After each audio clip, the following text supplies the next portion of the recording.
नमस्ते बच्चों। तो आज हम पढ़ेंगे जनरेटर प्लानिंग का पहला लेक्चर कि जनरेशन प्लानिंग क्या होती है। देखिए, आपने पावर सिस्टम प्लानिंग पढ़ी होगी। पावर सिस्टम प्लानिंग का मतलब क्या है? देखो, पावर सिस्टम प्लानिंग में नॉर्मली हमारे 3 पार्ट होते हैं। नंबर 1 पार्ट होता है ट्रांसमिशन पार्ट, नंबर 2 पार्ट होता है वो सर जनरेशन पार्ट, नंबर 2 होता है हमारा ट्रांसमिशन एंड डिस्ट्रीब्यूशन पार्ट, और नंबर 3 डिमांड साइड पार्ट। ठीक है, तो इन तीनों पार्टों को हमें प्लान करना पड़ता है अकॉर्डिंग टू लोड। लोड हमारा मतलब यूजर का यूनिट और यूजर की डिवाइसेस। तो उस इसको कितना पावर चाहिए उस हिसाब से हमको प्लान करना पड़ता है तीनों चीजों के लिए। ठीक है, तो जनरेटिंग स्टेशन का रोल हम जानते हैं, क्लियर है कि वो इलेक्ट्रिक पावर जनरेट करते हैं, मतलब एक एनर्जी सोर्स से दूसरी एनर्जी सोर्स में कन्वर्ट करते हैं। और ट्रांसमिशन डिस्ट्रीब्यूशन सिस्टम का जो रोल है वो ये है कि वो जो पावर जनरेट हुई है उसको लोड तक पहुंचाना। तो ये दोनों इंटर रिलेटेड है।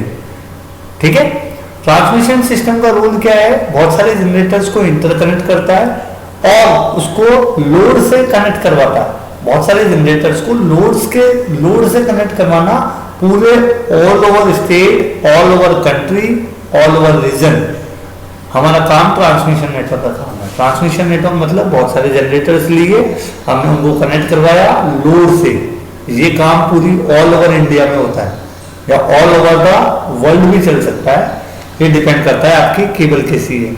ठीक है, फिर आती है ट्रांसमिशन सिस्टम। हमें पावर का ट्रांसफर दूरी तक, लंबी दूरी तक ले जाने के लिए इनेबल करता है। तो उसके कुछ फायदे हैं और मेन बात है कि इकोनॉमिकली है। ठीक है, तो मींस ट्रांसमिशन नेटवर्क को इस तरीके से डिजाइन करो कि हम इसका ऑप्टिमम यूज ले सकें। जो जनरेशन हुआ है, मतलब जो जनरेट पावर हुई है उसका ऑप्टिमम यूज हो सके लोड द्वारा, उसके लिए ट्रांसमिशन प्लानिंग की डिजाइनिंग करी जाती है। ठीक है, तो हमने क्या करा, इकोनॉमिकल सोर्सेज ऑफ पावर से हमने जनरेट करी और उसको फिर हमने लोड को सप्लाई कर दिया by using transmission and distribution network. अब डिस्ट्रीब्यूशन सिस्टम भी जो है वो हमारा इलेक्ट्रिक डिलीवरी का ही पार्ट है जो नॉर्मली लोड को टच करता है। ट्रांसमिशन नेटवर्क लोड को टच नहीं करता, जनरेशन सिस्टम लोड को टच नहीं करता, डिस्ट्रीब्यूशन सिस्टम लोड को टच करता है। तो होता क्या है, ट्रांसमिशन सिस्टम अपना पावर डिस्ट्रीब्यूशन सिस्टम को देता है और डिस्ट्रीब्यूशन सिस्टम एक तरह से एक इंटरफेस की तरह काम करता है हमारा लोड और ट्रांसमिशन नेटवर्क के बीच में। ठीक है, इसके पास में सारे सबस्टेशन, प्राइमरी सर्किट, फीडर और लेटरल्स, ट्रांसफार्मर, ये कस्टमर मीटर, ये सारे डिस्ट्रीब्यूशन सिस्टम में आ जाते हैं। ठीक है, तो अगर हम देखें तो जनरेशन प्लानिंग क्या है? जनरेशन प्लानिंग का मतलब ये है कि जो सिस्टम की जो एनर्जी है जो जनरेट हुई है उसको लोड की तरफ, पीक लोड की तरफ शिफ्ट कर दो। राइट, अब शिफ्टिंग इस हिसाब से होनी चाहिए कि आप कैपेसिटी प्लानिंग का भी ध्यान रख लो और रिक्वायरमेंट का एक सेट जो कि हमने बनाया हुआ था। बात यह है for reliable and comprehensive non renewable and non renewable resources, मतलब हमारे पास में एनर्जी के बहुत सारे रिसोर्सेज हैं, नॉन रिन्यूएबल भी है और रिन्यूएबल भी है। इनकी रिक्वायरमेंट का एक सेट बनाकर अपनी कैपेसिटी प्लानिंग को कंप्यूट करके फिर एनर्जी को जनरेट करो और उस जनरेटेड एनर्जी को शिफ्ट कर दो पीक लोड की तरफ। That is called generation planning. Clear हो गई बात? ये नहीं हुई? इसीलिए हमें जनरेशन प्लानिंग बहुत जरूरी है। अगर हम ऐसा काम नहीं करेंगे, जनरेशन प्लानिंग में सबसे मोस्ट इंपॉर्टेंट थिंग है फ्लेक्सिबिलिटी। अगर हमारा फ्लेक्सिबिलिटी नहीं हुआ तो डेफिनेटली बात है हमारा जनरेशन कम हो जाएगा, और अगर हमारा जनरेशन कम हो गया तो लोड की डिमांड पूरी नहीं हो पाएगी।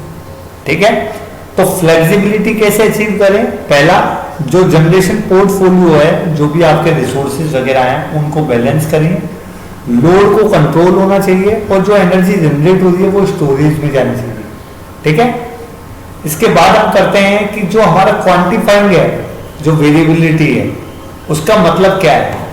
वो पिछला डेटा, जो हिस्टोरिकल लोड है, जो पिछला डेटा चल रहा है, लोड कितना था पिछला, और प्रेजेंट का डेटा उठा के रिसोर्सेज का डेटा लेके दोनों को बैलेंस करना है, मैच करवाना है, और उसके बाद हमें ये डिटरमाइन करना है कि हम कितना पावर जनरेट कर सकते हैं और कितनी अभी नहीं मिल पा रही है। इस हिसाब से फ्लेक्सिबिलिटी होती है। मैं दोबारा बता रहा हूँ, पिछला हिस्टोरिकल डाटा ऑफ लोड उठाओ, रिसोर्सेज का डाटा उठाओ जो आपके पास अवेलेबल है, और दोनों से आप प्रेडिक्ट करो कि आपके पास में कितनी एनर्जी जनरेट हो रही है और करंटली अभी क्या पोजीशन है जिससे कि आप एनर्जी जनरेट करके उसको डिस्ट्रीब्यूट नहीं कर पा रहे, आप उसको नहीं दे पा रहे, तो वो पोजीशन क्या है, ये सारा मैथमेटिकल मॉडलिंग करनी पड़ती है, इससे हमें फ्लेक्सिबिलिटी मिलती है।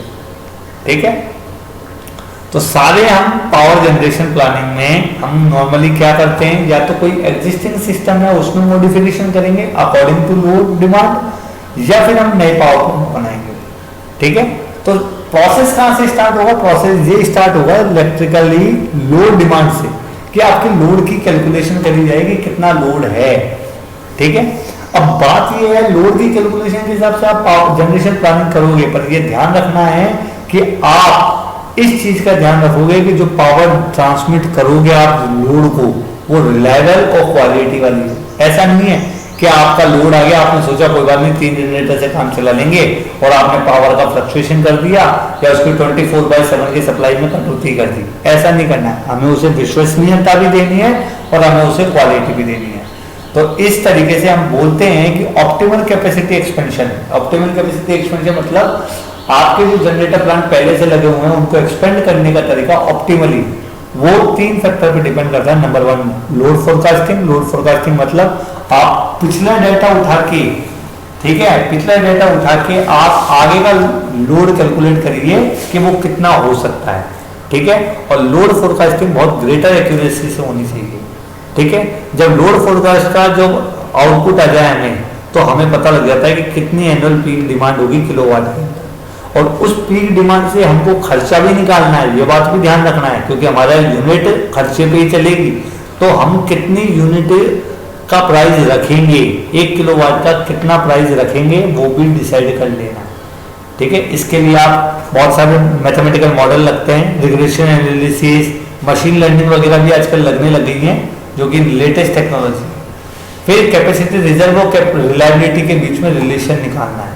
जनरेशन सिस्टम को देखो मेंटेनेंस भी चाहिए, तो कभी कभी ये होगा कि वो शटडाउन हो जाए, शटडाउन हो जाएगा तो 24/7 की सप्लाई नहीं मिल पाएगी, नहीं मिल पाएगी तो उस दौरान आपका जो जनरेशन सिस्टम आउटेज में चला गया, तो उस दौरान आपकी अवेलेबिलिटी नहीं हो पाएगी, तो ये आपकी रिलायबिलिटी को कम कर रहा है।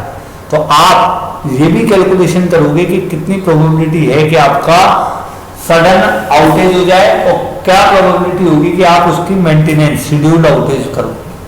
ठीक है, तो आपको कैपेसिटी और सर्विस रिलायबिलिटी के बीच में मैपिंग करनी है, और आपको मार्जिन भी निकाल के चलना है कि अगर मेरी ये 2 यूनिट खराब हो जाए तो मेरी 24/7 की सप्लाई मिलती रहे, तो मैं कितनी यूनिट लगा दूं जिससे कि लोड को पावर मिलती रहे 24/7, और अगर मेरी यूनिट खराब भी हो जाती है तो रिलायबिलिटी मेरी इफेक्ट नहीं हो, तो रिजर्वेशन मार्जिन का भी ध्यान रखना पड़ता है ये जनरेशन प्लानिंग।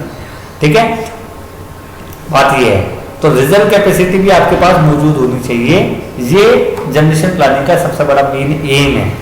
तो जनरेशन प्लानिंग क्या है, जनरेशन प्लानिंग का मतलब है पूरे लोड फोरकास्टिंग करके हिस्टोरिकल डाटा से आप अवेलेबिलिटी ऑफ रिसोर्सेज को ध्यान में रखते हुए एनर्जी जनरेशन करोगे, इस हिसाब से करोगे कि आपको क्वालिटी और रिलायबिलिटी वाली एनर्जी आपको लोड की आवाज पहुंचानी है।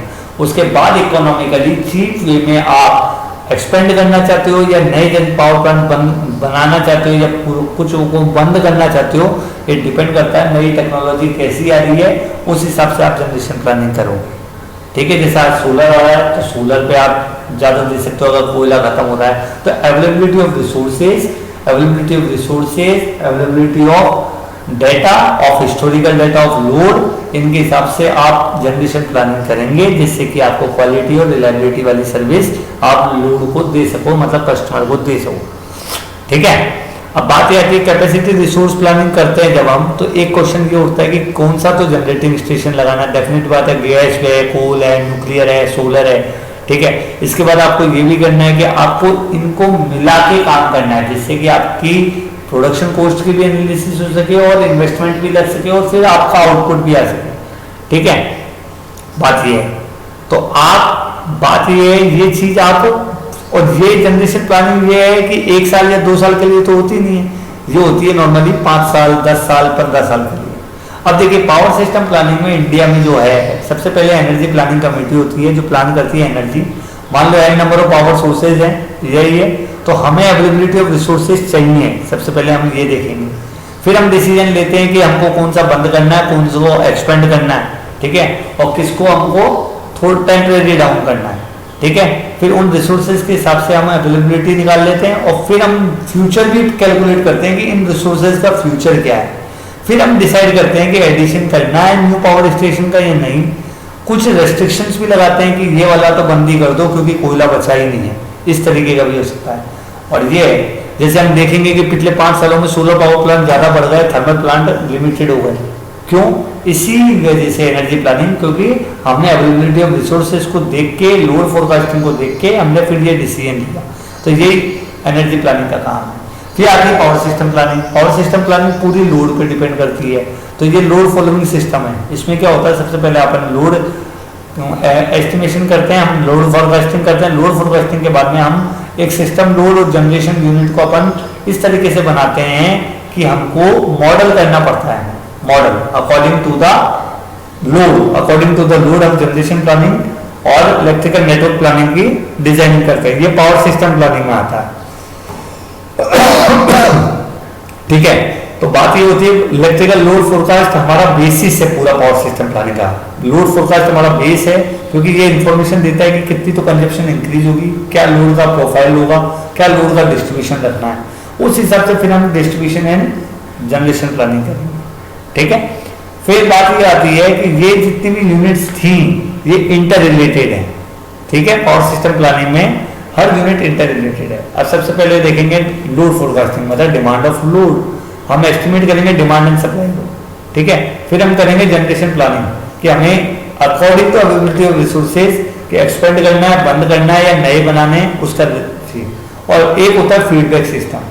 इसमें क्या होता है, ट्रांसमिशन नेटवर्क से फीडबैक लोगे आप, लोड से फीडबैक लोगे, और लोड फोरकास्टिंग, ट्रांसमिशन प्लानिंग और इलेक्ट्रिकल नेटवर्क प्लानिंग, इन तीनों से फीडबैक लेके फिर हम एक रिलायबल सिस्टम बनाने की कोशिश करते हैं।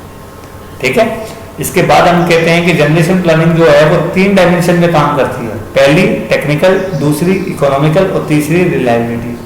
टेक्निकल जो है वो हमारा सप्लाई डिमांड को बैलेंस करता है, मतलब आप सप्लाई दे रहे हो और डिमांड को दे रहे हो, मतलब जितनी डिमांड थी उसको दे रहे हो, पर क्वालिटी के साथ। वोल्टेज लेवल क्या है, फ्रीक्वेंसी वेरिएशन तो नहीं हो रहा है, ठीक है, सर्जित तो नहीं आ रहे हैं, हार्मोनिक्स तो नहीं आ रहे हैं, ये सब टेक्निकल पैरामीटर में आ जाते हैं। फिर आता है इकोनॉमिकल। डेफिनेटली बात है, इकोनॉमिकली जनरेशन, क्योंकि देखो आप लागत भी लगाओगे तो आपको रेवेन्यू भी लेना है। तो सबसे बड़ी बात है आप प्रॉफिट कैलकुलेट करोगे, क्योंकि कोई भी ऐसे ये थोड़ी है नो प्रॉफिट नो लॉस में बिजली बेचेगा। तो सबसे पहले आपको अवेलेबिलिटी ऑफ रिसोर्सेज के हिसाब से और लोड के हिसाब से और टैरिफ के हिसाब से आप ये देखोगे कि हमारा जनरेशन कितना होना चाहिए। ठीक है, फिर लोड डिस्पैच, आप लोड को जब दोगे तो लोड आपको कितना वापस देगा पैसा, वो भी आपको मालूम होना चाहिए। तो ये आपके लैग्रांज मेथड और रैप्सन मेथड से होता है। और फिर आपको ये भी डिफाइन करना है कि आप जो बिजली दे रहे हो रिलायबिलिटी के साथ, तो 24/7 आपका जनरेशन होना चाहिए। ये हमारी कोशिश होती है। Thank you.